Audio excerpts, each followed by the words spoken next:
Hello दोस्तों, welcome to my YouTube channel Vishal education. देखो, ये रेलवे गणित की बुक है। इसका चैप्टर करेंगे हम रेशियो एंड प्रोपोर्शन।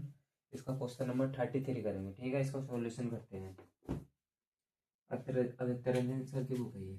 इस सॉल्यूशन में इस क्वेश्चन में वो लगा है, एक आयताकार बोर्ड की लंबाई और चौड़ाई का अनुपात 7:5 है। यदि बोर्ड की चौड़ाई 20.5 सेंटीमीटर है तो बोर्ड की लंबाई ज्ञात करें। कहना मतलब हमें आयतकार, आयतकार मतलब रेक्टेंगल, इसका फॉर्मूला क्या होता है आयतकार का? L multiply B. ठीक है, इसका कहने मतलब इन्होंने रेशियो दे रखा है 7:5।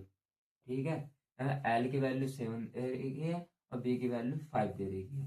तो कहने मतलब हमें इन्होंने चौड़ाई की जो वैल्यू दे रही है 20.5 सेंटीमीटर दे रखी है। ठीक है, इसको डिवाइड करेंगे, 5 इका ना 5, 5 चौक 20, 5 इका ना 5, ये 4.1 आई है। ठीक है, हमें वैल्यू निकालनी है लंबाई की। तो लंबाई की वैल्यू क्या है, हमारे यूनिट क्या है 7। तो 7 की मल्टीप्लाई कर दो हम इसमें 4.1 में।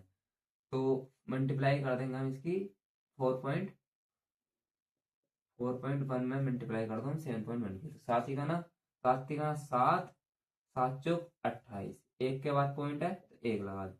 तो यही हमारा आंसर आ गया। ठीक है, बोर्ड की लंबाई निकालनी थी तो 28.7 आ गई वैल्यू इसकी। ठीक है, नोट कर लो।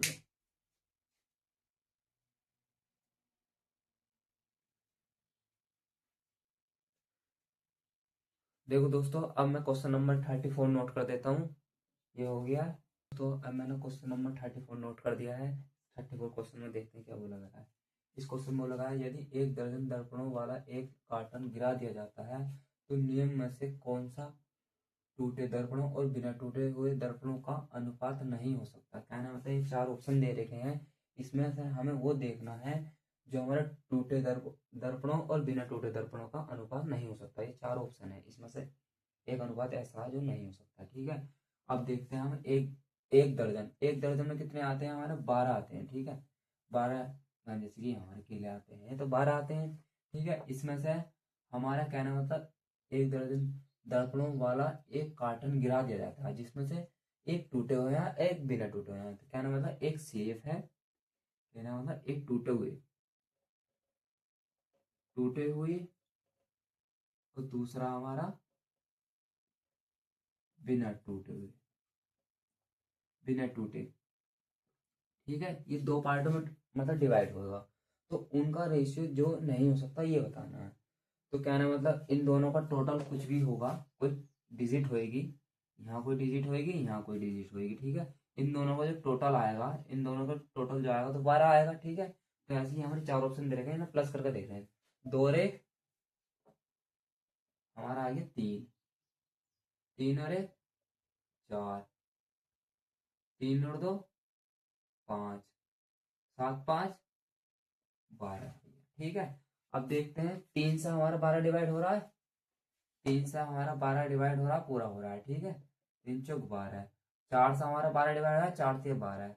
5 से नहीं हो रहा, 12 से 12 डिवाइड हो रहा है। लेकिन हमें ये पता चल गया ऑप्शन नंबर ए 3 से डिवाइड हो रहा, 4 से डिवाइड हो रहा, 12 से डिवाइड हो रहा, लेकिन ये डिवाइड नहीं हो रहा, 5 से हमारा 12 डिवाइड नहीं हो रहा। तो कहने का मतलब ऑप्शन नंबर सी यही है जो हमारा क्या नाम है, टूटे दर्पणों और बिना टूटे दर्पणों का रेशियो है। यही हमारा आंसर राइट है। ठीक है, तो हमारा जो बांटा जाएगा, जो क्वेश्चन में पूछा गया तो 3:2 में बांटा जाएगा। तो यही हमारा ऑप्शन है, option number C, option C 3:2, यही हमारा आंसर है। ठीक है, ये है क्वेश्चन नंबर 34 हो गया। देखो नोट कर लो। ठीक है, ये हो गया। और हमारा वीडियो अच्छी लगे लाइक करें, सब्सक्राइब करें। Thank you.